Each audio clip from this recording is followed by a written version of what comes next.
presentation today is going to be on Marks and Spencer's PLC. That's what we're going to cover for you today. I'm going to cover the first three issues there. So just a brief overview. Marks and Spencer's is one of the biggest and trusted brands in the United Kingdom. It's obviously got quite a lot of competitors, in both of the areas it operates, mainly clothing and food. So a 50-50 split, roughly, between the revenue that's generated between the two areas. In terms of the pricing strategy, clothing is more of a mid-priced sort of offering that they have, whereas food is very much at the high end of the market. And as I said, it's very much a UK-based company, with 90% of revenues coming from the UK, though there is a small contribution made by foreign operations. Okay, so I'm just going to take you through now the general strategy of the company. Upon being appointed as a CEO at the very end of 2010, Mark Boland set out his overall plan for the future of the company.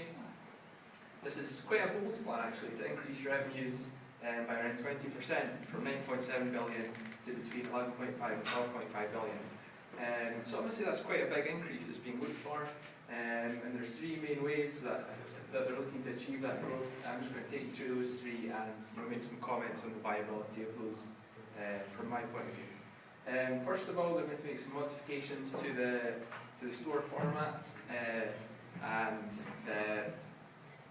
they're going to open some more stores, make a small increase in the stores to make sure no one's more than half hour from a Marks and Spencer's store. So overall, it's not going to be a huge increase there. From this change, they're looking to secure between £1 and £1.5 billion increase in revenues, and that's going to be with a £600 million capital investment. So obviously that's quite a large increase that they're looking to achieve there, between 1 and 1.5 billion. On the back of not a huge change in the strategy that they're actually doing. So I think I'd have to be very pessimistic about them actually being able to achieve that, especially with the background of the very low economic growth in the UK at the moment. So overall, not very positive on the possibility of achieving the growth that's expected there. Much more positive on the other two areas, the multi-channel shopping and international growth. Currently, multi-channel shopping only generates £543 million from Marks and Spencer's, whereas Next, which is a much smaller operator, only operates in the clothing area, is able to generate £935 million. There's obviously a lot of scope there for Marks and Spencer's to increase their revenues that are generated through that area. That's what they're targeted, around a £300 to £500 million increase, which will take them up to that same sort of area, and they've set aside £150 million to achieve that. So pretty positive that should be able to achieve that. In terms of international growth, that's another area that they're really looking to achieve very similar things. £150 million being invested to secure between £300 and £500 million increase in revenues within 3 years. Very much the focus here is on China and the Far East, which is obviously a growing area of the world economy, whereas in the UK things are pretty terrible at the moment. So obviously that's a very good idea. Only problem being it's a very different marketplace they're trying to move into there, so it's going to be far from easy. But if they can undertake this move into the Far East, then that should be a good area where they can generate revenue growth. I think here we've got on pest analysis. Really, I know I've already pulled out these points about technology and use of internet sales. The main issue, as I've already highlighted, sort of the economic issues in the UK. Economic growth is forecast to be very, very low for the next few years. So that's really going to impact on a company like Marks and Spencer's, that are targeting more premium brands, especially with food. Just quickly on the management, the board seem very, very experienced. Mark Boland in particular has an excellent reputation from his previous work at Morrison's. He's obviously extremely well remunerated, which caused a bit of controversy when he got the job. So I don't think there's any cause for worries that he's not motivated to achieve the targets that have been set. I'm going to pass you over to Georgie. Much. I'll speak about industry analysis, and I've done 4 or 5 courses. About the retail industry, there fierce for the competition among the players in the industry, especially coming for Marks and Spencer from those ones that are specialized only in clothing or only in food or only in home series. This rivalry among existing firms is and the high costs to enter the industry is rise very high entry barriers for new entrants. Also the low margins for the low profitability margins for new entrants set very high entry barriers. Price of substitutes products and bargaining power of buyers, they are both big risks for Marks and Spencer. Clients, they have zero cost to switching to substitute products or to moving to other competitors. Bargaining power of suppliers, this is a class for Marks and Spencer. They only sell their own brands. They don't rely on any supplier who can close the contract with them. Their suppliers was invited to participate in their refurbishment program of £600 million. Spot analysis, obviously their main strength is their brand. The new CEO, Mark Bowen, he put his strategy on developing and improving their brands with a brand manager for each of their brands. They have reducing risk through diversification. They want to expand on different markets to reduce the impact they have from the UK industry. They managed to have growing revenue through difficult economic cycle, and they also have a very good strategy on multi-channel. As weaknesses, I mentioned revenue. That they have, in order to keep the revenue growing, they have to sacrifice gross profit margin, and their inventory days are almost double in their peers group, which shows poor management of their stock. Cutting cost policy might affect the quality of services they offer to their customers. As opportunity, as my colleague mentioned, the consumers' preference, the growing consumers' preference into internet shopping. They also have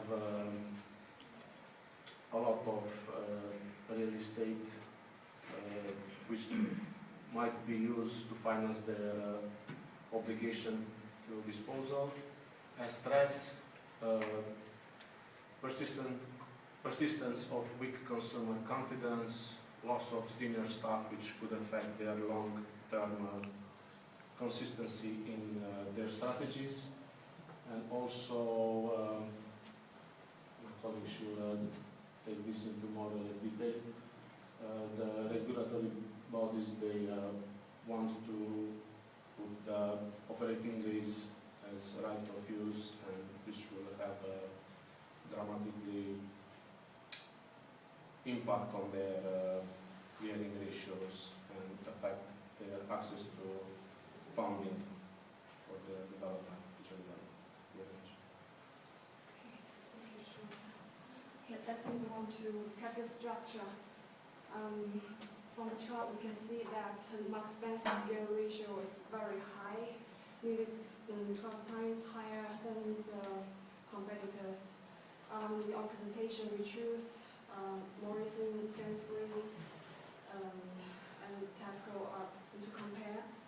In the past 5 years, we can see that gear ratio experienced up and down. In the first 2 years, it increased by around 46%, and it reaches the maximum in 2009 and began to decline.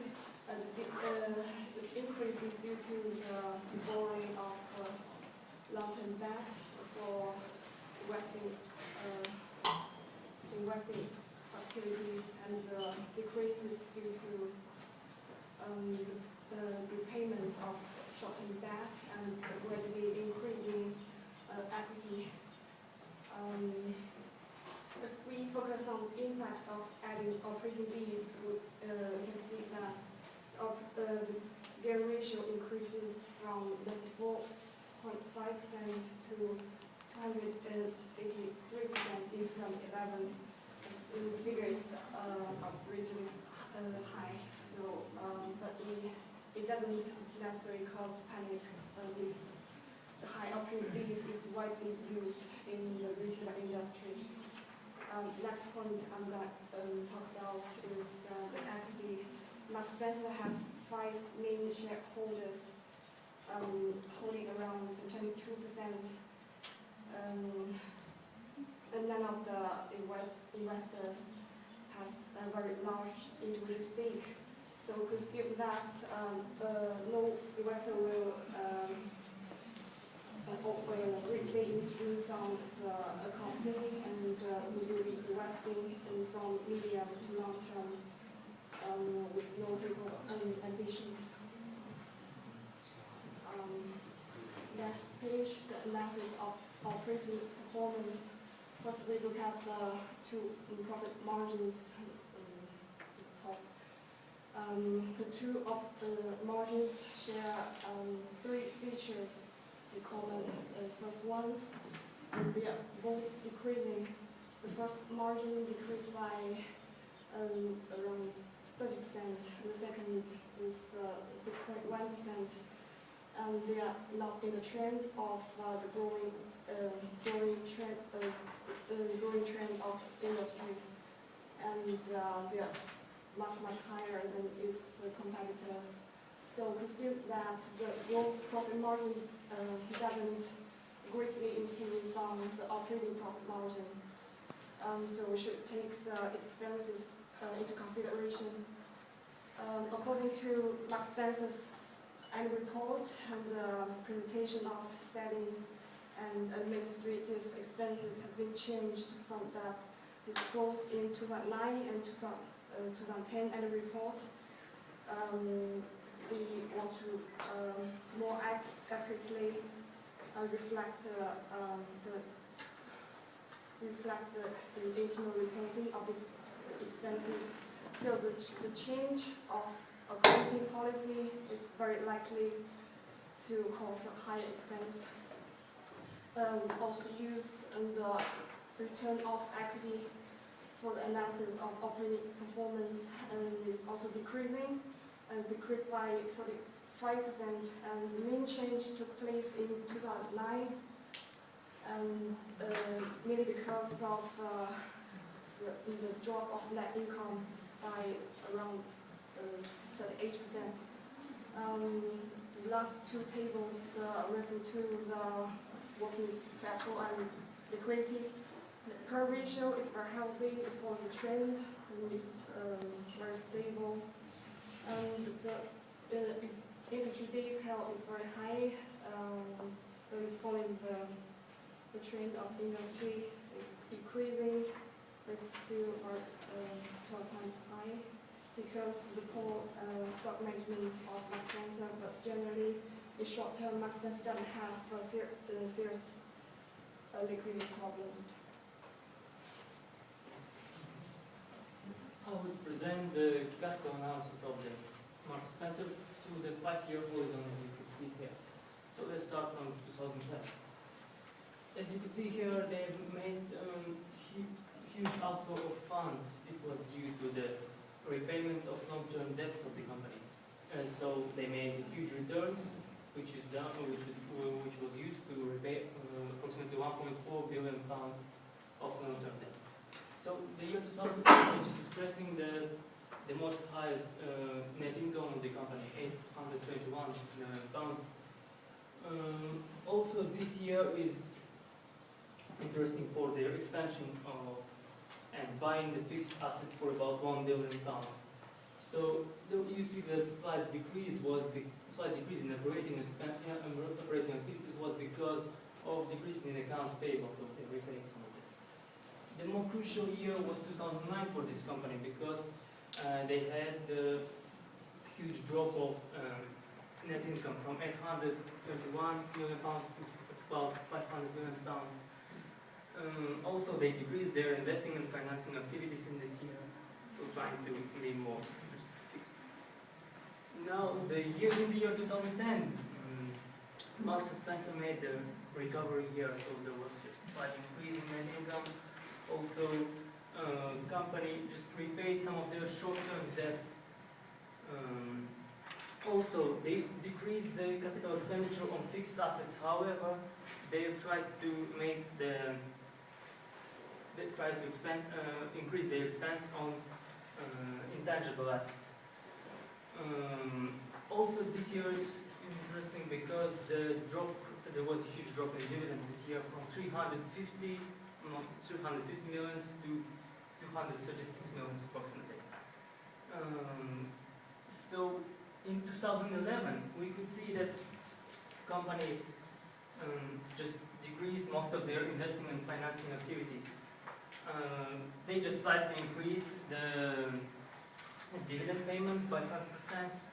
Also, they decreased capital expenditure on fixed assets. However, they've made just huge expenses on intangible assets. It means that they try to improve their software for the manage of the inventories. Also, they try to make their own web catalog to change their agreement with Amazon.com in 2013 and 2014 years. Also, next let us see more detailed operating activities from 2010 and 11 years of the Marks and Spencer. As you could see, there was a growth in net income this year by 14%. Also, the good sign was increase in accounts payable, so they have enough cash to working capital. Also, there is a stable outflow of funds to buy the inventories, just slight decrease by 2.2 million. However, in the previous years, they increased this amount of expenses on inventories by twice. So they expanded in this year and just slight decrease had in 2011. Also, according to their plan, just to increase the sales, should increase the accounts receivables. However, last three years showed the decrease in accounts receivables, as you could see here. We suppose that it was because of few financial crisis and the reluctance of the customers to buy on credit. Also, you could see there was a slight decrease in accounts in operating activities. In the previous slide, there was the crucial point was the other cash flows, which was consist of tax paid, interest paid, and cash contribution to pension scheme. Mostly, the huge outflow was because of increase in tax paid and increase in cash contribution to pension scheme. In point of view of cash outflow, it is not good sign to pay more tax. However, it is showing the convenience of company to pay if the operation is going well, so they pay more tax. So overall, company shows the ability to control their capital. That's it. Now let's focus for the second half to April 2012. And at the last part, we can see the trend of the sales going up. Our 10-year average is going up 2.6%. And now we have the result for the first half is going up 2.4%, and the quarter two going up 2.4% as well. And you can see the drop. The sales second half is higher than the first. And quarter four, we read the newspaper, and then they said the advertising, if you shop 25 pounds, you get 5 pounds off. So we forecast second half going up a little bit, like 2.55%. For the whole year to April 2012, we forecast it's going up 2.46%, which is 9,100 as for the next 5 years and beyond, is the relate to my friends about strategy analysis and financial strategy analysis and their planning. They open 19 stores in the UK for the next 3 years, and they expand overseas, and they expect revenues going up like 12 billion for the next 3 years. And so we assume that sales going up 3% for next 3 years, and no growth after that. And in the annual report, the chairman's statement said they will pay out dividend, expected to pay like 50%, so we assume it's stable. And we use cut and to calculate the cost of equity is 8.87%. Here are the results for valuation. We use dividend model, and we use discount capital model, and we use abnormal earning model. Current price today is £371. We see it's not much different with our valuation. And we can see the graph for the last 3 years, the price normally is between 300 and 400. So we expect the price is going up and down between 300 and 400. So our recommendation is hold the shares.